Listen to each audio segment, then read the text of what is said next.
आज का जो टॉपिक है अपने पास वो है क्वाड्रेटिक इक्वेशन का। क्वाड्रेटिक इक्वेशन क्लास 10th का चैप्टर नंबर 4 है मैथ्स में।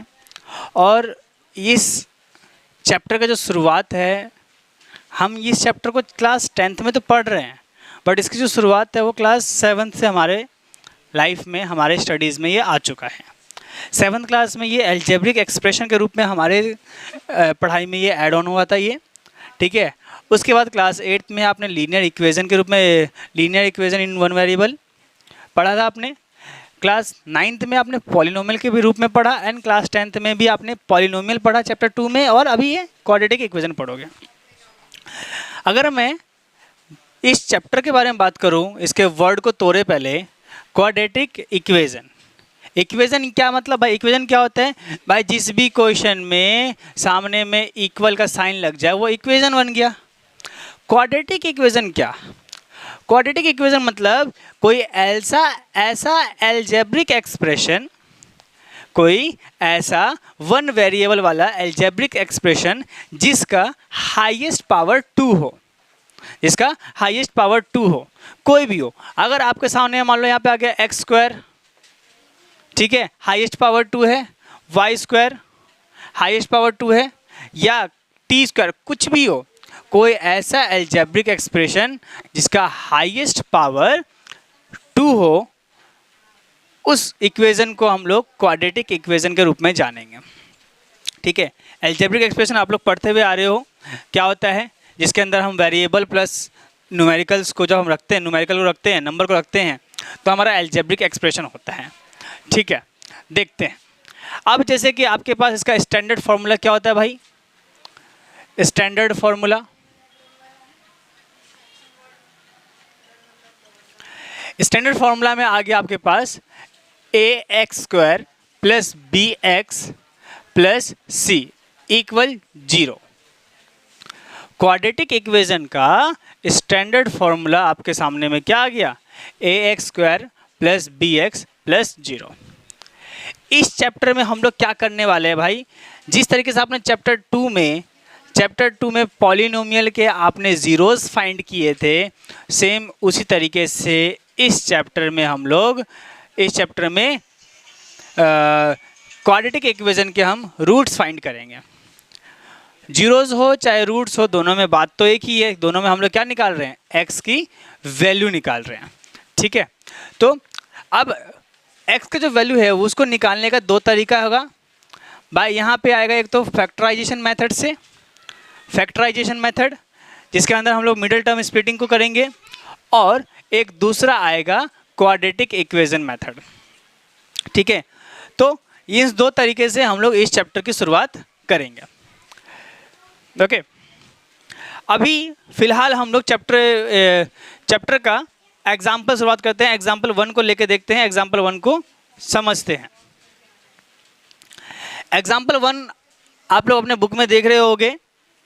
एक और बात, क्लास अभी स्टार्ट हुआ है, वीडियो क्वेश्चन अभी तक हमने एक भी नहीं किया है। एक रिक्वेस्ट यही है आपसे कि आप मैथ्स कर रहे हो, मैथ्स कोई आसान चीज़ तो है नहीं, ठीक है, जो कि आपने वीडियो देखा और आप समझ गए। जब भी आप ये वीडियो देख रहे हो, पढ़ाई कर रहे हो, आपके पास नोटबुक पेन जरूर होना चाहिए, ताकि जब आप देख रहे हो, समझ चुके हो, आप उसको हाथों हाथ लिख भी लो। ये आपको अंडरस्टैंडिंग को बेटर बनाएगा, ठीक है। एग्जाम्पल 1 का हमारे पास एक सिचुएशन दे रखा है, कह रहा है John and Jeevanti both of them have 45 marbles. दोनों के पास मिला करके 45 मार्बल्स है। अब क्या कहते हैं? Both of them lost 5 marbles. अब जो मार्बल उन्होंने 5 मार्बल्स वो खो देते हैं, उनका खो गया। अब उनके पास अब जो मार्बल बचे उसका प्रोडक्ट जो है वो 124 आ रहा है। क्वेश्चन को ध्यान से रीड आउट कर लेना आप अपने बुक में। क्वेश्चन क्या कह रहा है? जॉन एंड जीवंती, यहाँ पे 2 पर्सन है, टोटल मार्बल्स 45 है, ठीक है, दोनों को मिला करके। अब दोनों के पास भी जितने भी मार्बल्स होंगे उसमें से 5 मार्बल्स जो है वो खो गया, 5 मार्बल्स खो गए, लॉस्ट हो गए। अब जितने मार्बल बचे उसका जो प्रोडक्ट है वो प्रोडक्ट इनका 124 है। चलो इस सिचुएशन को, इस वर्ड प्रॉब्लम वाले क्वेश्चन को पहले तो हम इक्वेशन के रूप में बनाते हैं, पहले तो हम इसका इक्वेशन बनाते हैं और फिर इक्वेशन के बाद हम इसमें इसका रूट्स भी फाइंड करेंगे, मतलब कि x की वैल्यू भी फाइंड करेंगे। पहला, टोटल मार्बल्स कितने हैं भाई? टोटल मार्बल्स, टोटल मार्बल जो है अपने पास है उसको हमने कहा 45 है। 2 पर्सन है यहाँ पे, एक पर्सन को क्वाड्रेटिक इक्वेशन में यही है कि आपको एक ही वेरिएबल लेट करना है। इससे पहले आपने चैप्टर 3 में पढ़ा है, इसमें आप हमेशा 2 वेरिएबल लेट करते थे, एक को आप x लेट करते थे, एक को आप y लेट करते थे, बट यहाँ पे आपका वेरिएबल एक ही लेट होगा। ठीक है, टोटल मार्बल्स 45 है, मैंने एक को कह दिया, मैंने कहा let John has marbles. John के पास जो मार्बल्स है उसको मैंने कहा x। ठीक है, जॉन के पास x मार्बल्स है, तो जीवंती के पास कितना होगा फिर? जीवंती हैज मार्बल्स, जीवंती के पास कितना हो जाएगा? टोटल में से अगर मैं जॉन का माइनस कर दूं तो मेरा जीवंती बच जाएगा भाई 45 माइनस एक्स, 45 माइनस एक्स। अगला एक और है, क्वेश्चन को सही से रीड आउट करना। कह रहा है both of them lost 5 marbles, दोनों ने 5 मार्बल खो दिए, दोनों ने 5 मार्बल खो दिए। Both lost 5 marbles. अब कितने मार्बल बचे भाई? अब जॉन के पास बचे,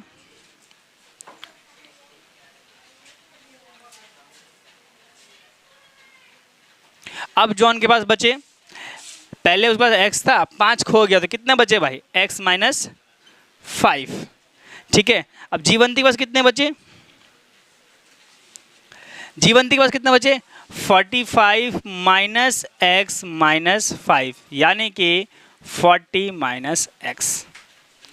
ठीक है, अब क्वेश्चन में क्या कह रहा है? जितने मार्बल इनके पास बचे थे उनका जो प्रोडक्ट है, प्रोडक्ट समझते हो ना, उनका उसका जो प्रोडक्ट है वो प्रोडक्ट आपका 124 है। प्रोडक्ट क्या है? 124। तो x minus 5 and 40 minus x is equal to 124, 124। Multiply करते हैं भाई, ये x माइनस 5 सामने वाले टर्म से, तो ये आपका हो जाएगा 40x, इससे मल्टीप्लाई हुआ तो 40x, देन इससे हुआ तो माइनस का x square, minus 200 and minus minus plus का 5x is equal to 124। 40x plus 5x, 45x minus x square minus 200 is equal to 124। एक बात ध्यान देना, आपका जो टर्म है एक्स स्क्वायर का, जो टर्म है एक्स स्क्वायर का जो नंबर है, ये ऑलवेज पॉजिटिव में रहे तो आपका कैलकुलेशन इजी रहता है। ऑलवेज पॉजिटिव रखने के लिए क्या करेंगे? सबको आप उधर भेज दो, तो क्या होगा? इधर बच गया 0, इधर एक्स स्क्वायर प्लस का हो गया 45, इधर माइनस का हो गया 45x, और ये इधर माइनस का जाएगा 12 प्लस हो जाएगा, तो ये आपका हो जाएगा प्लस का 324। भाई ये देखो, ये आपका क्वेश्चन, ये इक्वेशन है और ये स्टैंडर्ड फार्मूला है क्वाड्रेटिक इक्वेशन का। सेम है कि नहीं है? सेम हो गया। अब सेम होने के बाद अब यहाँ से हमारा काम आता है थोड़ा सा बीती हुई बातों को याद करना, बीती हुई चीज़ों, बीते हुए टॉपिक को याद करना। इस तरीके का क्लास 9th के अंदर भी था और आप लोगों ने सॉल्व किया था बाय मिडल टर्म स्प्लिटिंग। ठीक है, मिडल टर्म स्प्लिट करेंगे भाई, यहाँ से मिडल टर्म स्प्लिट करके हमारा आंसर आ जाएगा। क्या आएगा? X square minus 45x plus 24 तो है ही है 324। इसमें मिडल टर्म स्प्लिट कैसे करते हैं? एक बार मैं आपको फिर से बता दे रहा हूँ कि फर्स्ट एक्स स्क्वायर का कोफिशिएंट और सी का मल्टीप्लिकेशन करेंगे, मल्टीप्लिकेशन करके जो आएगा उसका प्राइम फैक्टर निकालेंगे और कोई ऐसे दो नंबर को फाइंड करेंगे जिसको प्लस या माइनस करने पे मेरा 45 आ जाए और मल्टीप्लाई करने पे दोबारा से 324 आए। ठीक है, तो अगर मैं इसको 324 करता हूँ, मैंने 4 से किया, 4 8 जा, 4 1 जा, मैंने 9 से किया, 9 9 जा, और मैंने 9 से किया 1 जा। ठीक है, क्या हो गया भाई? 4 9 जा 36 आ गया एंड 9 सेपरेट हो गया। जब 36 और 9 को हमने मल्टीप्लाई किया तो हमें 324 भी मिल गया, और जब हमने 36 और 9 को जब हम प्लस करेंगे तो हमें 45 भी मिल जाएगा। इस पेयर को हम लेके चलते हैं, आगे बढ़ते हैं। एक्स स्क्वायर, हमें माइनस का 45 चाहिए तो हमें दोनों को माइनस में रखना पड़ेगा, ठीक है। तो माइनस का 36x माइनस का 9x प्लस का 324 कॉमन लेंगे भाई। इसमें से x कॉमन आ गया तो x बचा और इधर से 36 बचा। यहाँ से आपका आ गया माइनस का 9 कॉमन ले लिया आपने। 324 क्या था बच्चों? 36 मल्टीप्लाई 9 था। जब 9 बाहर चला गया तो क्या बचा अंदर? x माइनस 36 बचा। अंदर माइनस क्यों आया? क्योंकि प्लस है। प्लस क्या होता है? अपने आप में 2 बार माइनस होता है। एक माइनस बाहर चला गया तो एक माइनस अंदर बच गया। ब्रैकेट सेम है, ब्रैकेट को कॉमन ले लिया जी। x minus 36 and x minus 9, ठीक है। ये इक्वेशन है, इक्वल में 0 आ जाएगा। इक्वेशन इक्वल में 0 आ जाएगा। दोनों ही ब्रैकेट्स को इक्वल में 0 रख दो। 36 x minus 36 is equal to 0, x minus 9 is equal to 0। तो x की वैल्यू जो आ गई वो 36 आया यहाँ पे, और यहाँ पे जो x का वैल्यू आया वो 9 आया। यहाँ से आप लोगों को पता चल गया कि x मेरा 36 है। x मैंने किसको लेट किया था? जॉन को। अगर जॉन के पास 36 मार्बल है तो जीवंती के पास कितना हो जाएगा? 45 माइनस 36 9। अगर जॉन के पास 9 मार्बल्स है तो जीवंती के पास कितना होगा? 45 माइनस 9 36, ठीक है। इस तरीके से हमने एग्जाम्पल 1 का फर्स्ट पार्ट क्लियर किया अपना। आई होप कि आपको समझ में आया होगा, ठीक है। अगर ये आपको समझ में आ गया है, वीडियो अच्छा लगा हो तो वीडियो को लाइक ज़रूर कर दें।